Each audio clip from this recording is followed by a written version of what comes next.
Alright, so welcome back to my walkthrough videos. This is a video what I've been laying around quite some time now, and I still have to do it. This gameplay is pretty old, it's probably like 3 weeks old, so there has been some changes during this time period. Now, there's a new, all the tanks are released now. We are in 1.39 now, and the tanks will be released next patch, so there is going to happen a lot on the Ground Forces test server, I guess. There still needs to be added a lot of tanks. On the website you can see the full release tree, and there are a lot of new AA vehicles that has to be added. Also a lot of premium tanks, so a couple of tank destroyers like the Marder, and a Hetzer for instance.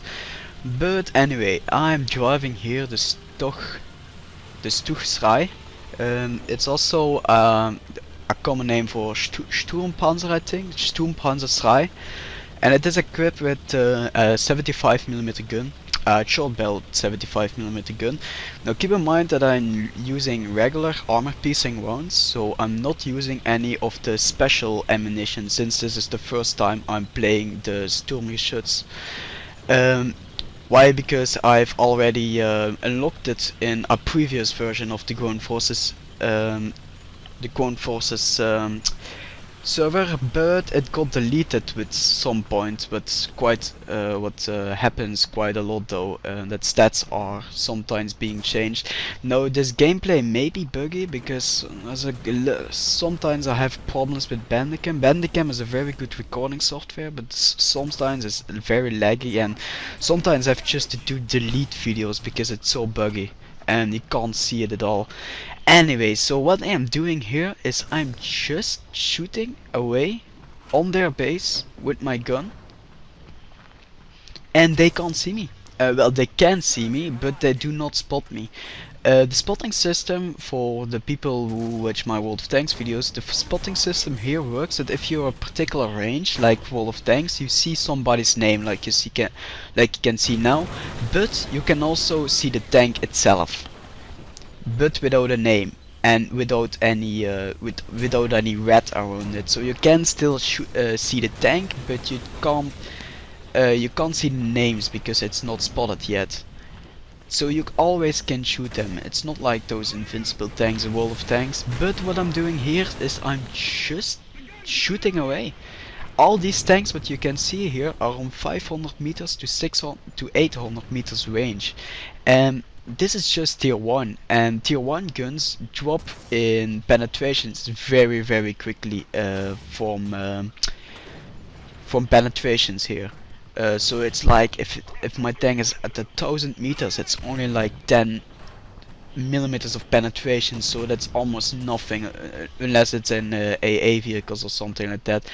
But the Stug III has 50 millimeters of frontal armor, what's the highest of all the tier 1 vehicles currently in game. I knew this one from the garage. I looked at the stats and I was like, let's just park it in front of tanks and look how it rolls. And it was absolutely great. I don't know really the penetration. I think it's 80 millimeters or something like that at 100 meters range with the normal armor piercing round. But I do know once if you unlock the next ammunition load, the penetrations go really up, like a lot. Now it's 80 meters, and with the upgraded version of the ammunition it will be 120 meters, millimeters, sorry, not meters. And 120 millimeters in tier 1 you will penetrate every single tank. Now watch this beneath my gun here. I thought that I had enough ammunition loaded with me. I thought like 22 shells is not really a must to change my shell setup or something like that. Well, I actually ran out of shells here and I had to shoot high explosive shells. Now high explosive shells are not that fun though, because they are absolutely garbage here. The only time when I use high explosive shells are on AA nests or on AA vehicles, like for instance those rear trucks that are now currently in game, would have to assemble AA vehicles. So this is my last shell, and it didn't penetrate. Well, it did penetrate, but it did no damage. Now, lots of people also say, like, coming from World of Tanks, like, how does it feel? You don't have any life bar, so don't you will be blown up in one shot or something like that? Well, this happens quite rare. Mostly it's critical hits. Mostly it's critical hits. If you one-shot some tank, it's probably because you hit it as ammo rack or you hit his fuel tank. If you hit a tank's its fuel tank, you should see the graphics coming out of it. It's absolutely amazing. All that's fire spitting out, and it's just amazing what they have done in such a few amount of time. Looking for the graphics, like for instance here, that Panzer 38 is on fire and he will be dead soon. Because tanks on fire here die very quickly. And you do not have a fire extinguisher, so you have to live without it. Also, this is one of my last arcade battles what I played, because I found, in my opinion, that the realistic battles are much more fun in War Thunder. Because to be honest, I played Battlefield 3 for a long time, and all the shells what you're shooting from your tank there have a ballistic arc. Also, in World of Tanks, the ballistic arc is already calculated by the server, so you just have to shoot straight on.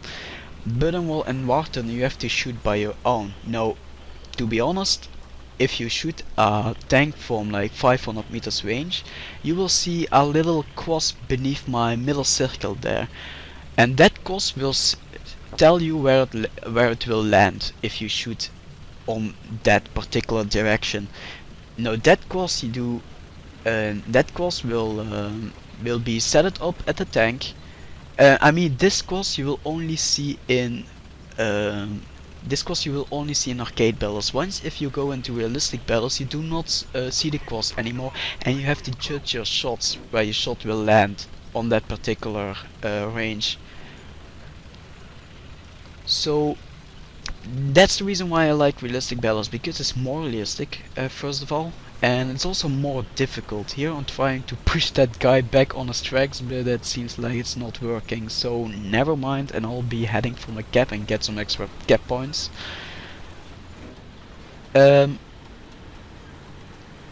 So that is basically it. Also, I didn't take a look at simulators battles yet, but for me, looking from other YouTube videos, there's not really a real difference between realistic battles and simulator battles.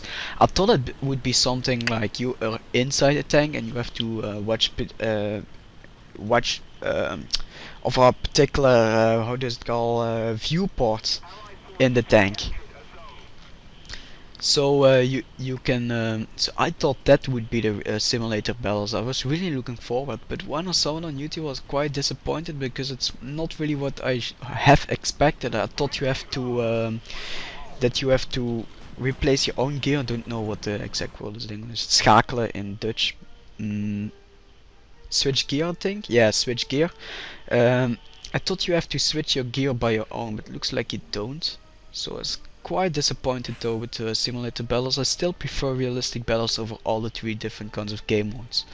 Now this is also a good thing. I don't know if it's test server only, but every time if you play a tank you can almost research anything at once. So here you go, we get the extra ammunition, the better ammunition, adjustment of fire, also very good always, for especially for tank destroyers. Filters, or the tracks of course is a must, because people will always track you on tank destroyers. But that's it, and I'm Val, and